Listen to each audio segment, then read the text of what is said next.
Hello my dear friends, कैसे हैं आप सभी। आई होप आप सभी बहुत अच्छे होंगे। तो मैं सायमा खान अगेन आपके सामने बिहार स्पेशल जो मैंने सीरीज ला रखी है फॉर बीपीएससी और बिहार शिक्षक भर्ती। तो ये बिहार स्पेशल मैं आपके सामने लेके आई हूँ। तो कल की वीडियो में हमने जो बिहार का तथ्य सार है, इसका भौगोलिक और राजनीतिक परिदृश्य के बारे में जाना था। आज हम इतिहास जानेंगे। तो चलिए स्टार्ट करते हैं आज का सेशन। प्राचीन इतिहास। मुंगेर से मध्य पाषाण युग के अवशेष प्राप्त हुए हैं। मुंगेर क्या है, बिहार में है। तो मुंगेर से क्या प्राप्त हुए हैं, मध्य पाषाण युग के अवशेष प्राप्त हुए हैं। चिरांद सारज जो ज़िला है और चेचर वैशाली जो ज़िला है, वहाँ से नवपाषाण युग के अवशेष मिले हैं। तो ये आपसे अगर पूछे एग्जाम में कि नवपाषाण युग के अवशेष कहाँ से मिले हैं, तो आपको बताना है चिरांद और चेचर। नेक्स्ट देखिए, विदेह माधव की कहानी सतपथ ब्राह्मण में मिलती है, जिसमें विदेह माधव सरस्वती के तट पर रहते थे तथा वैश्वानर अग्नि को मुख में धारण किए हुए थे। घृत का नाम लेते ही अग्नि मुख से बाहर आ गई तथा नदियों को जलाती हुई सदा नीरा बिहार की वर्तमान गंडक नदी के तट पर ठहर गई।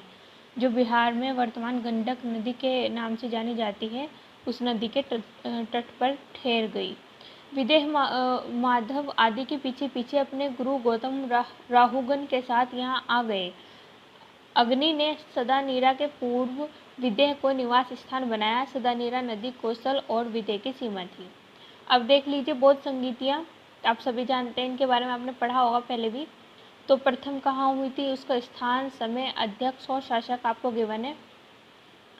तो प्रथम बौद्ध संगीति आपकी कहाँ हुई थी, राजगृह में 483 ईसा पूर्व में हुई थी। माँ कश्यप उसके अध्यक्ष थे और अजात शत्रु उसके उस टाइम के शासक थे, हर्यक वंश से। और महत्वपूर्ण तथ्य जो है इससे रिलेटेड ये है कि विनय पिटक एवं सुत पिटक का संकलन हुआ प्रथम बौद्ध संगीति में। उसके अलावा नेक्स्ट देख लीजिए, द्वितीय बौद्ध संगीति आपकी वैशाली में हुई। कब हुई, 383 ईसा पूर्व। और अध्यक्ष कौन थे, सर्वकामी। और कालाशोक के टाइम में हुई थी, शिशुनाग वंश के शासक थे ये। और द्वितीय बौद्ध संगीति में क्या हुआ था, बौद्ध धर्म स्थाविर एवं महासंघिक में विभाजित। बौद्ध धर्म स्थाविर और महासंघिक में विभाजित हुई थी। तो नेक्स्ट देख लेते हैं, तृतीय बौद्ध संगीति आपकी पाटलिपुत्र में हुई थी। और इसकी जो कब हुई थी, 257 ईसा पूर्व। और गोगलीपुत्र तिशम जो थे इसके अध्यक्ष थे तृतीय बौद्ध संगीति में। और अशोक के टाइम में हुई थी। अशोक के टाइम में आप जानते हैं मौर्य वंश से रिलेटेड है अशोक। और इनका जो इसमें हुआ था, तीसरा पिटक अभिधम पिटक जोड़ा गया, किसमें, बौद्ध संगीति में। तृतीय बौद्ध संगीति में तीसरा पिटक अभिधम पिटक जोड़ा गया। तो तीसरा और तीसरा आप ऐसे याद रख सकते हैं। चौथी आपकी कुंडलवन कश्मीर में हुई थी, प्रथम शताब्दी ईसा पूर्व। अध्यक्ष थे वसुमित्र और उपाध्यक्ष अशोक घोष थे। कनिष्क के टाइम में हुई थी, कुषाण वंश से जो रिलेटेड थे। और बौद्ध धर्म हीनयान और महायान में विभाजित हो गया था फोर्थ में। तो इससे आपके काफ़ी क्वेश्चंस बन सकते हैं, ये टेबल आप ध्यान रखिएगा। उसके अलावा जैन संगीतियाँ जो बिहार में हुई हैं वो देख लीजिए। प्रथम पाटलिपुत्र में हुई थी, 300 ईसा पूर्व में हुई थी। स्थूलभद्र के उस टाइम पे मतलब की अध्यक्षता में हुई थी, चंद्रगुप्त मौर्य शासक थे। और जैन धर्म दिगंबर से वेतंबर में विभाजित 12 अंगों का संपादन, धर्म ग्रंथों का अंतिम संकलन कर लिपिबद्ध किया गया था। द्वितीय वल्लभी गुजरात में हुई थी 513 ईसा पूर्व में। और देवर्धिरी शर्माश्रमण जो थे इनके अध्यक्ष थे। अब देखिए यहाँ पे महावीर बौद्ध धर्म और जो आपके जैन धर्म है, उनके संस्थापक जो हैं आपके बुद्ध और महावीर, उनके बारे में गिवन है। ये आपको जीके जीएस में भी हेल्प करेगा और इसके अलावा बिहार स्पेशल में भी हेल्प करेगा। देख लेते हैं। तो गौतम बुद्ध का जन्म 563 ईसा पूर्व में कपिलवस्तु के लुम्बिनी में शाक्य कुल से थे में। मृत्यु 483 ईसा पूर्व में कुशीनगर में हुई थी। पिता शुद्धोधन, माता महामाया एवं प्रजापति गौतमी। पत्नी का नाम क्या था, यशोधरा। उसके अलावा देख लीजिए, पुत्र राहुल, बचपन का नाम सिद्धार्थ। बचपन का नाम भी पूछा जाता है, गौतम बुद्ध के बचपन का नाम क्या था, उनके पुत्र का नाम भी पूछा जा सकता है आपसे। उसके अलावा माता जी का नाम और पिताजी का नाम और पत्नी का नाम भी ये ध्यान रखना है आपको। 29 वर्ष में गृह त्याग महाविनिष्क्रमण जिसे कहते हैं, गृह त्याग को क्या कहते हैं इनके, महाविनिष्क्रमण। 35 वर्ष की आयु में ज्ञान की प्राप्ति 6 वर्ष की तपस्या के बाद। उसके अलावा वैशाख पूर्णिमा की रात पीपल वृक्ष के नीचे निरंजना पुनपुन तट पर ज्ञान प्राप्त तथागत एवं बुद्ध कहलाए। तो वैशाख पूर्णिमा की रात पर पीपल वृक्ष के नीचे इनको ज्ञान प्राप्ति हुई। बौद्ध धर्म के संस्थापक थे, ठीक है। उसके अलावा देखिए आप जो आपके बौद्ध धर्म के संस्थापक थे गौतम बुद्ध, इनके त्रिरत्न क्या हैं, बुद्ध धम्म और बंध। बौद्ध धर्म के 4 आर्य सत्य, दुख समुदाय, दुख निरोध गामिनी प्रतिपदा, ये आपके इनके 4 आर्य सत्य हैं। उसके अलावा आपका जो इनके अष्टांगिक मार्ग हैं वो देख लीजिए।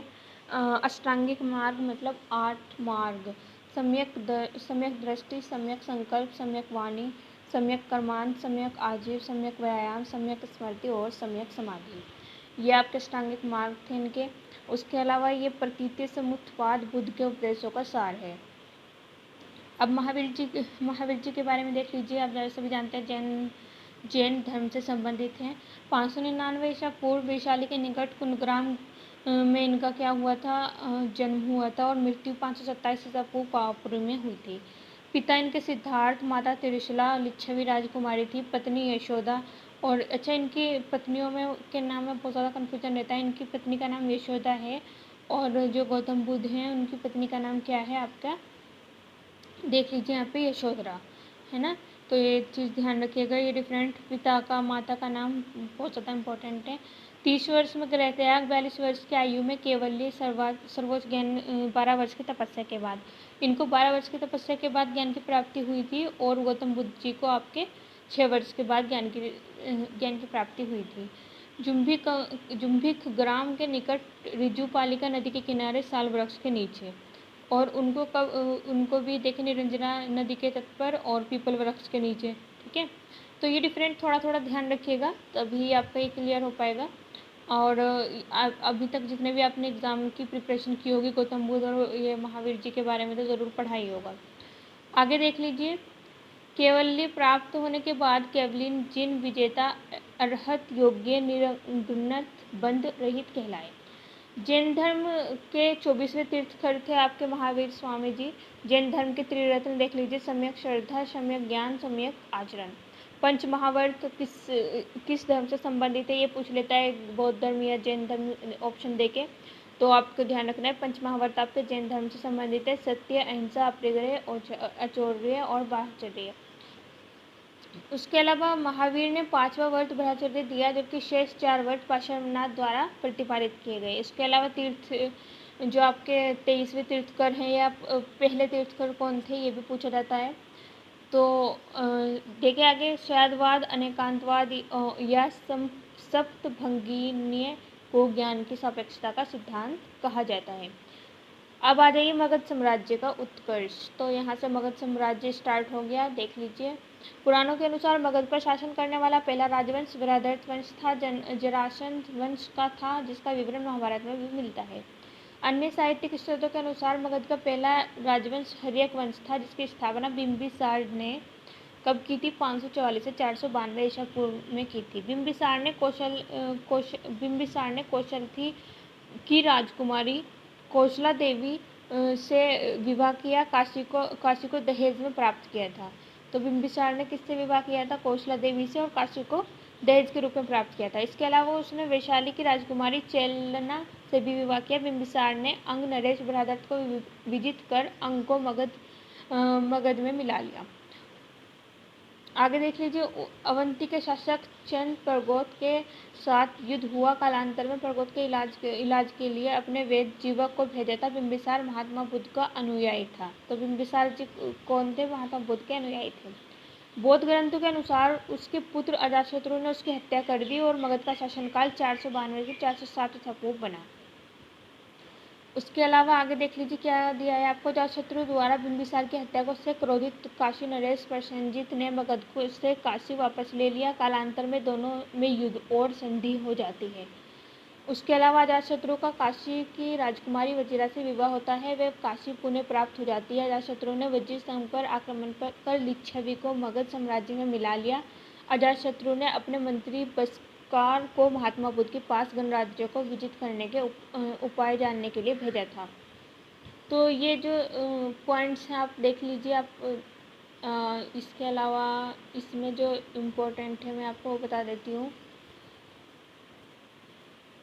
तो यहाँ पे आपको देखिए थोड़ा थोड़ा सभी वंश के बारे में गिवन है। शिशुनाग वंश है यहाँ पे, ठीक है। उसके अलावा देखिए यहाँ पे नंद वंश है।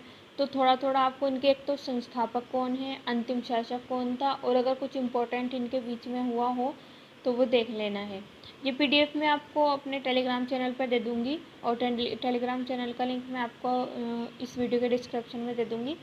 तो आप देख लीजिएगा, वहाँ से आप पढ़ सकते हैं। देखिए यहाँ पे देख लीजिए, ये इम्पोर्टेंट है।